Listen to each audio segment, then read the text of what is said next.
BJP. നേതൃത്വത്തിലുള്ള NDA മുന്നണിയുടെ തെരഞ്ഞെടുപ്പ് പ്രചാരണാർത്ഥം പ്രധാനമന്ത്രി നരേന്ദ്രമോദി ഇന്ന് പാലക്കാട് എത്തിയിരുന്നു. കോയമ്പത്തൂരിൽ നിന്ന് ഹെലികോപ്റ്ററിൽ പാലക്കാട് മേഴ്സി കോളേജ് ഗ്രൗണ്ടിലിറങ്ങിയ മോദിയെ ഗംഭീര സ്വീകരണത്തോടെയാണ് ബി.ജെ.പി. നേതാക്കൾ സ്വീകരിച്ചത്.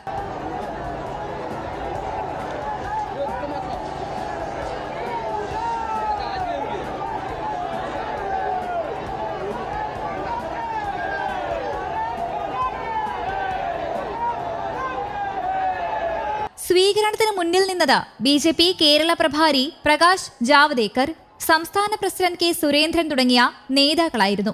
തുടർന്ന് നടന്ന റോഡ് ഷോയിൽ പാലക്കാട്, പൊന്നാനി, മലപ്പുറം ലോക്സഭാ മണ്ഡലത്തിലെ ബി.ജെ.പി. സ്ഥാനാർത്ഥികളും മോദിക്കൊപ്പം പങ്കെടുത്തു.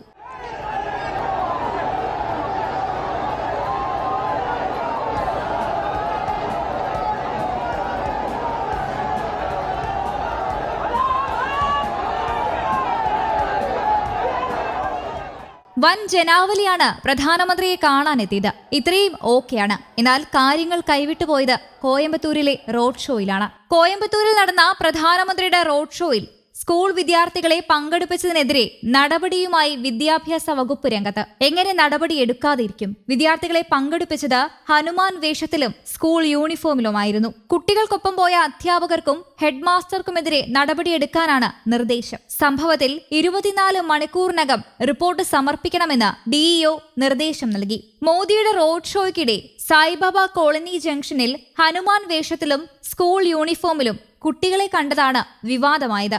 50ഓളം വിദ്യാർത്ഥികളാണ് പരിപാടിയിൽ പങ്കെടുത്തത്. എന്തുകൊണ്ടാണ് പരിപാടിയിൽ പങ്കെടുത്തതെന്ന് ചോദിച്ചപ്പോൾ സ്കൂളിലെ അധികൃതർ പറഞ്ഞതുകൊണ്ടാണെന്നായിരുന്നു വിദ്യാർത്ഥികളുടെ പ്രതികരണം. തിരഞ്ഞെടുപ്പ് കമ്മീഷനിൽ പരാതി നൽകുമെന്ന് CPI സംസ്ഥാന സെക്രട്ടറി മുത്തരസൻ പ്രതികരിച്ചു. കുട്ടികളെ തിരഞ്ഞെടുപ്പ് പ്രചാരണത്തിന് ഉപയോഗിക്കരുതെന്ന് തിരഞ്ഞെടുപ്പ് കമ്മീഷൻ നേരത്തെ നിർദ്ദേശം നൽകിയിരുന്നു. അതേസമയം റോഡ് മാർഗമാണ് പ്രധാനമന്ത്രി പാലക്കാട്ടെ കോട്ട മൈതാനത്തെത്തിയത്. അഞ്ചുവിളക്ക് പരിസരത്ത് നിന്ന് സുൽത്താൻപേട്ട വഴി പാലക്കാട് ഹെഡ് പോസ്റ്റ് ഓഫീസ് പരിസരം വരെയുള്ള 1.5 കിലോമീറ്ററാണ് റോഡ് ഷോ നടന്നത്. 10:50ഓടെയാണ് റോഡ് ഷോ ആരംഭിച്ചത്. തുറന്ന വാഹനത്തിൽ സഞ്ചരിച്ച മോദി ജനങ്ങളെ അഭിവാദ്യം ചെയ്തു. റോഡ് ഷോയ്ക്ക് ശേഷം Moyan school junction, town railway മേൽപ്പാലം, Shakuntala junction, BM school junction, KSRTC വഴി മേഴ്സി കോളേജ് ഗ്രൗണ്ടിലെത്തിയാണ് അദ്ദേഹം തമിഴ്നാട്ടിലേക്ക് തിരിച്ചു പോകുന്നത്. റോഡ് ഷോ നടക്കുന്ന പ്രദേശത്തായി 5000 പോലീസുകാരെയാണ് വിന്യസിപ്പിച്ചിട്ടുണ്ടായിരുന്നത്.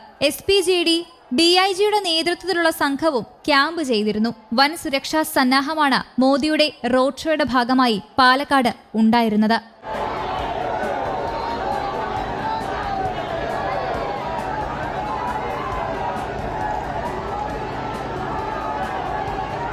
News desk, Kerala Kaumudi.